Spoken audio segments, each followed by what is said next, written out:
Just a quick update on Chewy Bear, the Bichon Frise that we talked about last couple days. He slipped a disc and had to go in for surgery, had lost control of his rear legs. Well, that's starting to come back now. Like I said, he can empty his bladder on his own. He is eating again, and the doctor said that he can come home this afternoon at 4 p.m. So everyone is going to be real excited to see him come home. Thank you, everyone, for your thoughts and prayers. It has been greatly appreciated. It was funny when I was taking these pictures, he looks like he almost winked, saying that, he was going to be okay and not to worry. But that's what they had to do to him. It was fairly intense surgery. So for a 12 or 13-year-old dog, pretty amazing. So once again, thank you. I always put a lot of stock and faith in thoughts and prayers and the collective ability of people to work together for change for the better. If you would like to actually see more of Chewy Bear and his brothers and sisters, so to speak, quote unquote, there is a channel called Bichon's Gone Wild, and it covers the antics of Chewy Bear and Snowball, another Bichon Frise, their little sister Sophie. She's kind of a runt Bichon Frise, but she's as active as any of them. And once in a while, you'll see a cameo appearance of a dog that looks like a Bichon Frise, but it's actually a Lhasa Poo Wawa, if you can imagine all that. And that's Muddy. So Sophie, Chewy, Muddy, and Snowball at Bichon's Gone Wild. If you want to go find that channel, just type in those 3 letters, and under channel search, it shouldn't be too hard to find. There's also a playlist at the Florida Maquis of these videos, and you can see him in his glory before the surgery, him running around and jumping and chasing things. But I'd like to start here today. We haven't talked about states' rights specifically in a long time, and that's basically because I wanted to make sure I did this right. Same thing with the psychological operations videos. Just real quick on that, we are going to get back to it, but if you're someone who thinks, gosh, I want to learn psychological operations because I'm a Republican and I want to defeat Democrats, or vice versa, you've completely lost the entire concept of what we were trying to get to. Now, the reason I have the United States zoomed out like this, where you can't see the state lines, is I want people to do the mental exercise. I would like for you to do the mental exercise of perhaps considering what would it be like if there were no state lines and all we had were cities and Washington, D.C. That's it. We would have one federal government administering everything, unless, of course, you lived in a big city. And then, of course, you would fall under city governance. See, it used to be this way a long time ago. And it was proven to be a failure to try to operate this way. Rome, the Roman Empire, failed due to this. The Athenians, the Greeks, all tried this, what we are leaning toward, the direction we're going in this country, and it's headed for failure. Now, I'm going to go through a series of pictures, and then we're going to go to a video I found on YouTube that talks about the Holy Roman Empire and its evolution. And during its height, it was, one of the most powerful governmental organizations, for lack of a better term, that ever existed. It doesn't exist anymore, at least not on paper. But this is what our country looked like roughly around the 1750s. Now, you would have to ask yourself a question. They came to this new world, they fled the king, and they fled the Spanish crown, they fled the English crown, even the French crown to some extent. Why did they draw lines?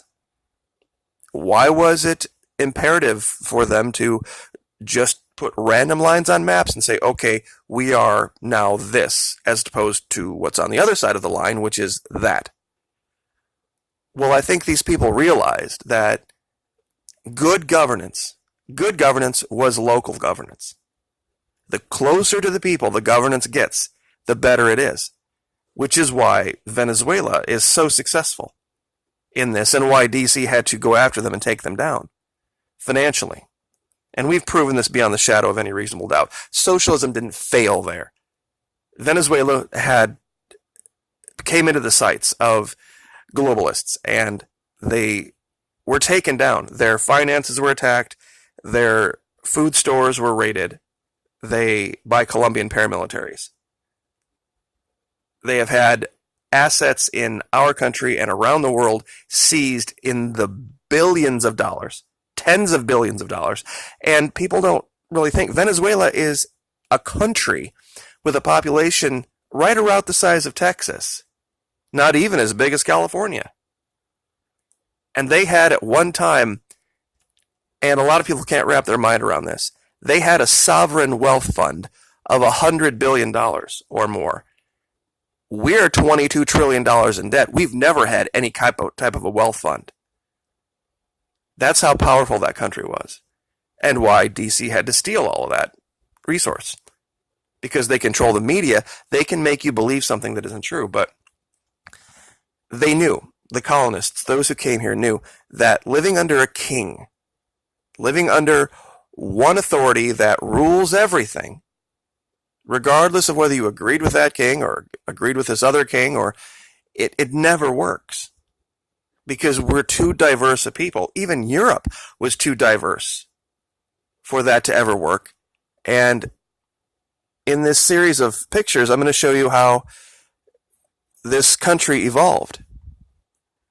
Now here we are, 1789. This is after we've had the revolution. And look at how few lines there really are. Virginia goes all the way to the Mississippi. Georgia goes all the way to, actually, as well. Florida was 2 locations. Louisiana was most of the Midwest. And the vast majority of this area in gray was just unexplored wilderness. Because these were just random lines that they were just assuming from surveys. Now here we are, 1818. We're starting to see a little bit more, at least in the eastern part of the country, something that we can recognize. But Alabama was still a territory. Florida was still Spanish. These weren't states. These were just territories. And what that basically was saying that we're going to give this a name just so that you can know where you're at, but we're not going to pretend to govern it. You're on your own. Now here we are in 1840. Now it's really starting to look a lot more like something that we can recognize. But look at all of the different entities that are involved here. We have French, we have Spanish, we have Mexico, we have England, we have all sorts of different groups that are vying for control of different areas. But governance was loose, and there really was no effective DC government at this time. Now here's 1867. Now it's real close to what we can recognize. And this is when people are realizing that, and this was probably the heights of states' rights at this point, that states governed themselves. DC was meant to be a referee area to keep one state pretty much from bullying another. Now here's where things kind of get off the rails. Half of our country's population lives in only 9 states.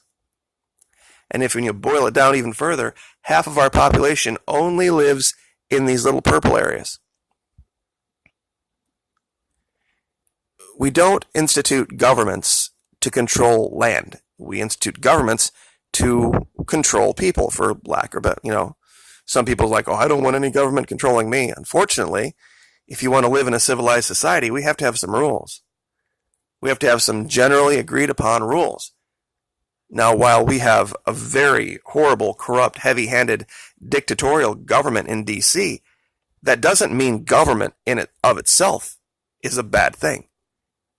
It just has to be reduced down the most power to the most local level so that whoever's in charge, whoever we as a people decide should be in charge, can be held to account literally immediately without affecting large swaths of the country. That's why I said your first stop is your governor. And once you get control of your states and wrest it away from DC, then you can start to put in county commissioners. And city mayors that will know that, look, I either do what I say I'm going to do, or they're going to rip me out of office and put somebody else in.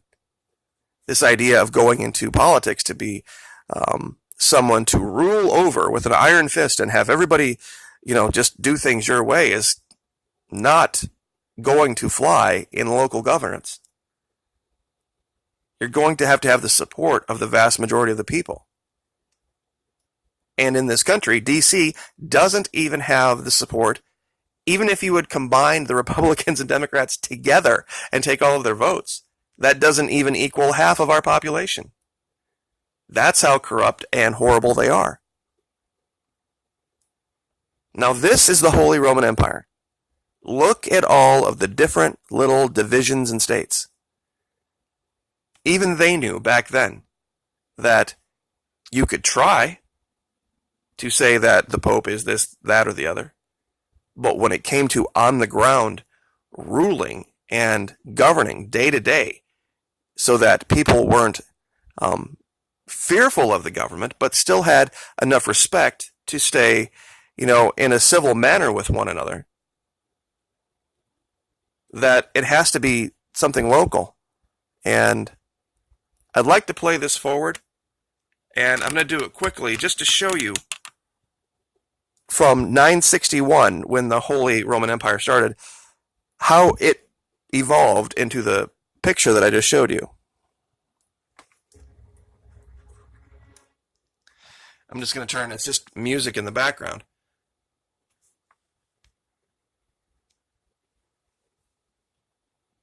Look how fast this happens. How quickly people realize we need to have localized government. We have to have localized states that take care of the day-to-day. Just in a couple hundred years, in the time that, we have been a country, look how fast this has happened in the Holy Roman Empire back around 900, 1000, 1100. And this is a very tiny area that we're looking at here compared to the United States.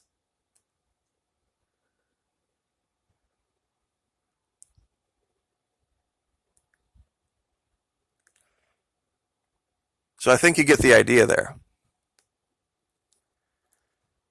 Which is why it brings us back to this.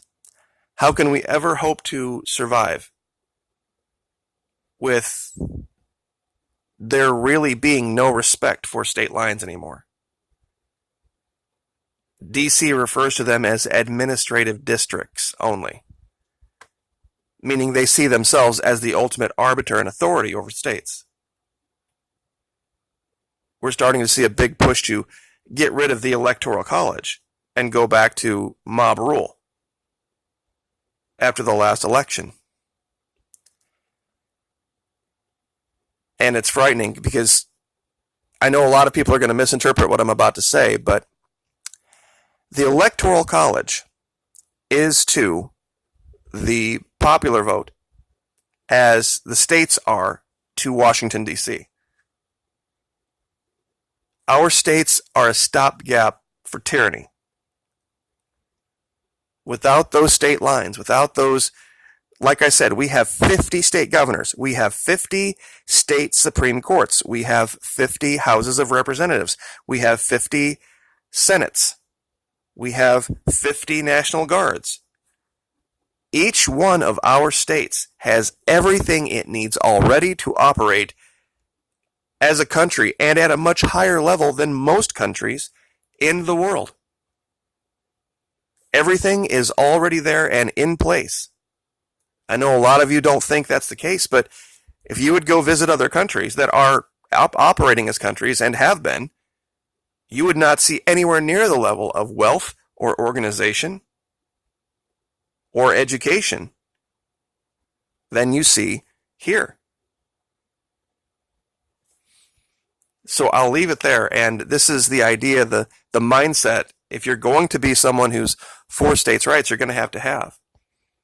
And you're going to have to just do it de facto. Meaning teach that whatever happens in D.C. is irrelevant. Whatever if somebody is saying I'm a Republican, this, that, or the other, or I'm a Democrat, this, that, or the other, they are to be ignored. They are to be just like the town jester. Look at them, smile, laugh, and, clap for their little, show they put on. But don't put any weight, any seriousness towards what they say. Because they have one God, they have one master, and that's why they have to introduce themselves with that label first. I'm a Republican, this. I'm a Democrat, that. And they're letting you know who their masters are.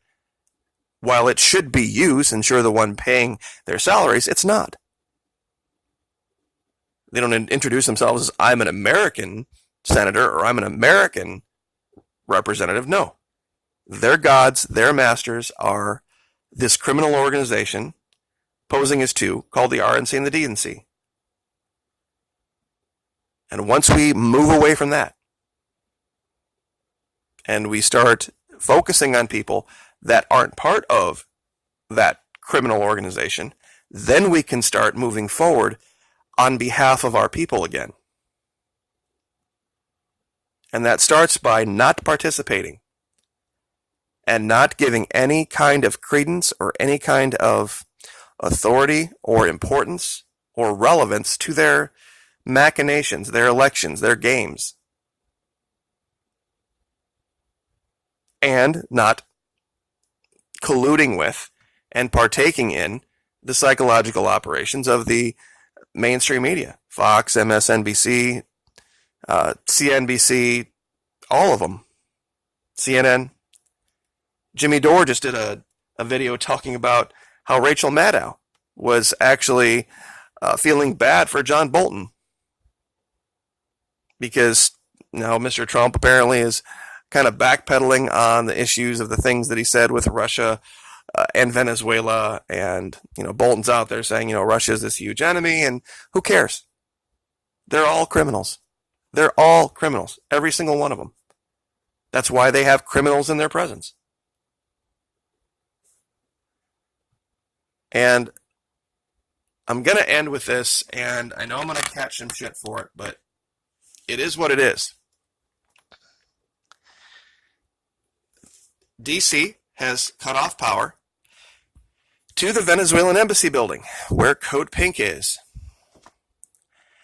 This was going to end badly, as always, because Code Pink made it about Code Pink. Code Pink would love nothing more than to be some photo op of them being dragged out of that building. Even the government of Venezuela knew that they had to, if they wanted to continue to remain in that building, pay the light bill. The government of Venezuela abandoned the building. They washed their hands of DC, like we should. And they were done with it. This idea of occupying that building, there are regulations in the vast majority of big cities that make it illegal to live in and or occupy buildings that don't have facilities for good sanitary reasons. And so there's going to be, mark my words, there's going to be some event where city authorities come remove these people. And of course, they're going to say this is about tyranny and it's about this, that, or the other. It's going to do nothing to help the situation in Venezuela. While the Venezuelans were here, they followed our laws. They obeyed our dictates and decrees, whether they agreed with them or not. They were good stewards, but when they decided to leave and be done, they did so in an orderly way. They have governance down there. They have actually, I forget how many, 12 or 14 different states in Venezuela. And each of those state governors has local controllers, local authorities.